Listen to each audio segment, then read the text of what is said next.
अलैकुम जन्नत, कैसे हो आप सब? I hope so guys you all are doing absolutely great and fine. So guys we are back again with another video एंड आज की वीडियो है यजूज मजूज और हजरत जुल्करनैन के ऊपर होने वाली आज की वीडियो की फैक्ट्स एंड डेवलपमेंट्स अबाउट यजूज मजूज एंड जुल्करनैन. हजरत जुल्करनैन तो हमें पता है भाई यजूज मजूज आएंगे, ये किस्सा हमें भी पता है, और इसके ऊपर आधारित कुछ डेवलपमेंट्स या फैक्ट्स से रिलेटेड कुछ वीडियो होने हो चुकी है. हाँ, और क्या फैक्ट्स होंगे इसके. सो फिलहाल इसको करते हैं प्ले. और फैक्ट्स का है भाई, और हाँ, और इस चीज को फैक्ट्स का है, फैक्ट्स नो कि मिथ नहीं है, फैक्ट्स है. सो फिलहाल इसको प्ले करते हैं, फिर करते हैं बाकी बातें डिस्कस. उर्दू खबर के मुअज़्ज़िज़ दोस्तों, मैं हूं माजिद मलिक और आप तमाम देखने और सुनने वालों को अस्सलाम. नाज़रीन, साइंसदानों ने वो रास्ता तलाश कर लिया जिस पर से गुजरकर हजरत जुल्करनैन अलैहिस्सलाम याजूज माजूज तक पहुंचे थे. खला में मौजूद ये रास्ता क्या दूसरी दुनिया तक ले जाता है? सूरह काफ में जिन रुकावटों का जिक्र किया गया, क्या वो खला में मौजूद हैं? गैर मुस्लिम साइंसदानों ने जब अपनी तहकीक को सूरह काफ के आईने में परखने की कोशिश की तो उन पर कैसे कैसे राज अफशा हुए. ये सब कुछ जानने के लिए इस वीडियो को आखिर तक जरूर देखिएगा. तो दोस्तों, सूरह काफ की आयत नंबर 92 और 93 में जिक्र है, यहाँ तक कि जब दो रुकावटों के दरमियान पहुंचा तो इन दोनों रुकावटों के करीब एक ऐसी कौम को देखा जो बात नहीं समझ सकती थी. ये हजरत जुल्करनैन के सफर के बारे में है, जिसमें एक लफ्ज अल-सदीन आया है जिसका मतलब कोई बैरियर या रुकावट है. लेकिन कुछ लोग इसे पहाड़ समझते हैं, मगर हकीकत में ये पहाड़ नहीं हो सकता. अब इसका मतलब पहाड़ क्यों नहीं हो सकता, इसके बारे में सूरह यासीन की आयत नंबर 9 में जिक्र है. और हमने उनके सामने एक रुकावट बना दी और इनके पीछे भी एक रुकावट है, और फिर हमने इन्हें ढांक दिया है कि वो देख नहीं सकते. सूरह यासीन में भी यही लफ्ज इस्तेमाल हुआ है जिसका मतलब एक बैरियर है. तो ऐसे में सूरह काफ में ये लफ्ज एक पहाड़ कैसे हो सकता है? एस्ट्रोनॉमी यानी फल्कियात में अल-सदीन का मतलब निबोला है, जो किसी कहकशां की गर्द और गैस पर मुश्तमिल खित्ता होता है. यहाँ हजरत जुल्करनैन इस सयारे पर पहुंच गए थे जो दो निबुलास के दरमियान में मौजूद था, और ये दोनों साइडों पर डबल हीलिक्स निबुला हो सकता है जो हमारी कहकशां में मौजूद है. इसके बाद सूरह काफ की आयत नंबर 94 में है, उन लोगों ने कहा जुल्करनैन याजूज और माजूज जमीन में फसाद करते हैं, भला हम आपके लिए खर्च का इंतजाम कर दें कि आप हमारे और इनके दरमियान एक बैरियर यानी रुकावट खींच दें. दोस्तों, इस आयत में एक बार फिर सद्दन का लफ्ज आया है. इस सयारे के लोगों ने हजरत जुल्करनैन को याजूज माजूज से बचाने के लिए एक बैरियर बनाने का कहा था. ये सब किसी और सयारे में होने का वाज़े सबूत इस आयत में अल-अर्ज़ लफ्ज भी है जिसका मतलब जमीन है. लेकिन कई इस्लामी स्कॉलर्स के मुताबिक अल-अर्ज़ को पूरी कायनात में किसी भी जगह के लिए इस्तेमाल किया जा सकता है, यानी ये सिर्फ हमारी जमीन के लिए ही नहीं है. इससे आगे आयत नंबर 96 में है, मुझे लोहे के तख्ते ला दो. यहाँ तक कि जब दोनों सिरों के बीच को बराबर कर दिया तो कहा धुन को. यहाँ तक कि जब उसे आग कर दिया तो कहा मेरे पास तांबा लाओ ताकि इस पर डाल दो. इस आयत में जिक्र है कि वो बैरियर किस तरह बना था, लेकिन ये बैरियर जमीन पर किसी दीवार की तरह नहीं हो सकता.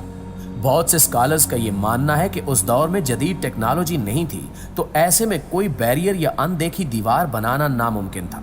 लेकिन हजरत जुल्करनैन की वो दीवार अल्लाह का एक अजीम मौजज़ा है. हम ये जानते हैं कि इस दुनिया में ऐसा कोई बैरियर बनाना मुमकिन ही नहीं है जो इतनी ज्यादा तादाद में किसी मखलूक को उस बैरियर के दूसरी तरफ कैद कर सके. जैसा कि अहादीस में ये बात जिक्र है कि याजूज माजूज इस दुनिया के लोगों से बड़ी तादाद में है, और जिन लोगों का ये मानना है वो इसी दुनिया में है. तो आज जब साइंसदान दुनिया के इब्तिदाई दिनों की तस्वीर जेम्स वेब टेलीस्कोप से दुनिया में हासिल कर रहे हैं, तो इसी टेक्नोलॉजी से ये बैरियर मालूम करना कौन सा मुश्किल काम होगा. इस आयत में जिस बैरियर का जिक्र है वो असल में एक केमिकल प्रोसेस है. गर्म लोहा एक जबरदस्त कैटलिस्ट है, जिसका मतलब एक ऐसा मादा जो दूसरे मादों में कीमियाई तब्दीलियां पैदा करता है, और ये गर्म लोहा पिघले हुए तांबे से रिएक्शन करके मीथेन और हाइड्रोजन गैसेस बनाता है, जो दो भड़क उठने वाली गैसें हैं. ये दोनों गैसें चूंकि निहायत हल्की होती हैं, तो इसलिए ये आसानी से किसी और सयारे की फोर्स ऑफ अट्रैक्शन की वजह से उसकी तरफ जाती हैं, जिसे फल्कियात में एटमॉस्फेरिक एस्केप कहा जाता है. यही वो गैसें थी जिनको हजरत जुल्करनैन अलैहिस्सलाम ने याजूज माजूज के सयारे के गिर्द बनाया, जिससे इन लोगों को याजूज माजूज से निजात मिली. नाज़रीन, ये भी मुमकिन है कि जो बैरियर याजूज माजूज के लिए बनाया गया है उससे याजूज माजूज सितारों की रोशनी को नहीं देख सकते. इसके बारे में इस हदीस पाक में वज़ाहत मौजूद है कि हजरत अबू हुरैरा रज़ी अल्लाह ताला अन्हु बयान करते हैं कि नबी करीम सल्लल्लाहु अलैहि वसल्लम ने फरमाया, बेशक याजूज माजूज इसे रोजाना खोदते हैं, यहाँ तक कि जब वो उस सुराख से सूरज की शुआएं देखते हैं तो इनका सरदार कहता है कि वापस चलो, बाकी कल खोदेंगे। तो अल्लाह ताला उसे पहली हालत से भी ज्यादा सख्त कर देता है, हत्ता कि जब इनकी मुद्दत पूरी हो जाएगी। ये हदीस इस बात को तकवीयत देती है कि वो बैरियर गैसों से बना हुआ है, क्योंकि कोई कंक्रीट या लोहे की दीवार सूरज की रोशनी को नहीं रोक सकती और ना ही इतनी तादाद में याजूज माजूज को रोक सकती है। अब हमारी जमीन दिन ब दिन याजूज माजूज के स्यारे की तरफ बढ़ रही है और जिनका अगला टारगेट हमारा स्यारा यानी जमीन होगा, और जब अल्लाह की मर्जी होगी वो इस बैरियर से बाहर आकर इस दुनिया में तबाही मचा देगी। अब आखिर में उन अहादीस का जिक्र करते हैं जो इस बात को तकवीयत देती हैं कि याजूज माजूज किसी और स्यारे पर मौजूद है। नाज़रीन ग्रामी, तिबरानी में है कि हुज़ूर अकरम सल्लल्लाहु अलैहि वसल्लम फरमाते हैं, याजूज माजूज हजरत आदम अलैहिस्सलाम की नस्ल से हैं। अगर वो छोड़ दिए जाएं तो दुनिया की मुआश में फसाद डाल दें। एक एक अपने पीछे हजार हजार बल्कि ज्यादा छोड़कर मरता है। फिर इनकी 3.25 उम्मतें और हैं, तावील, मारस और मनसब। निसाई में है कि इनकी बीवियां अपने पीछे हजार हजार बच्चे बल्कि ज्यादा छोड़कर मरती हैं। इन अहादीस के बारे में कहा जाता है कि इनकी रिवायात कमजोर हैं, लेकिन आज तक कोई ये दावा नहीं कर पाया कि ये अहादीस दुरुस्त नहीं है। ऐसी कई और अहादीस का जिक्र भी किताबों में मिलता है जिनसे ये बात साबित होती है कि याजूज माजूज कोई गैर इंसानी मखलूक है, और अहादीस में याजूज माजूज को हजरत आदम अलैहिस्सलाम की औलाद में से फरमाया गया है। दोस्तों, हजरत जुल्कुरनैन के इस मौजज़ाती सफर के बारे में जानने के बाद हम ये कह सकते हैं कि इनका वो सफर सिर्फ खला में सफर नहीं था बल्कि वक्त में भी सफर था। इससे पहले बयान करदा तमाम तर मालूमात एक तुर्क दियालोजिस्ट सिकंदर तूर की किताब से ली गई हैं, तो ये तमाम बातें हमें एक नए जाविये से सोचने में मदद फराहम करती हैं।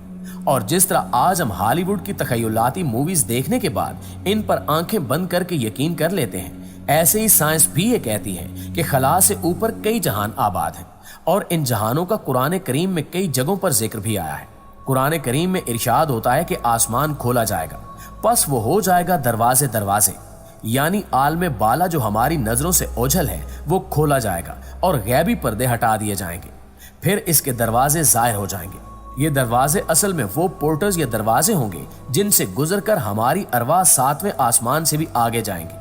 लेकिन जो लोग ईमान नहीं लाए तो इनके लिए वो दरवाजे नहीं खोले जाएंगे। एक और मकाम पर इरशाद हुआ, वही तो है जिसने आसमान से पानी बरसाया, जिससे तुम खुद भी सैराब होते हो और तुम्हारे जानवरों के लिए भी चारा पैदा होता है, और वो इसी से तुम्हारे लिए उगाता है खेती और जैतून और खजूर और अंगूर और हर किस्म के फल।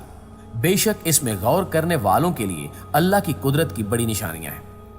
नाज़रीन ग्रामी, कुरान हकीम ने इल्म के सिलसिले में दीन और दुनिया में कोई तफरीक नहीं की, सिर्फ इसके नफे के पहलू को मलूज़े खातिर रखा।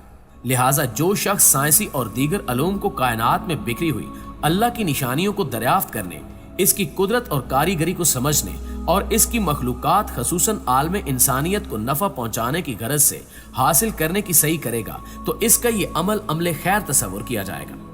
जी तो प्यारे दोस्तों, आज की वीडियो में बस इतना ही। सो गाइस, ये थी वीडियो एंड इसमें बताया गया था यजूज मजूज के रिलेटेड जो फैक्ट्स थे, मतलब साइंस के साथ उनको फैक्ट्स को कंपेयर करा था। हाँ, करा गया था, कैसे हाँ, मतलब कि कैसे गैसेस का यूज़ करके, है ना, ये चीज़ें बताई गई।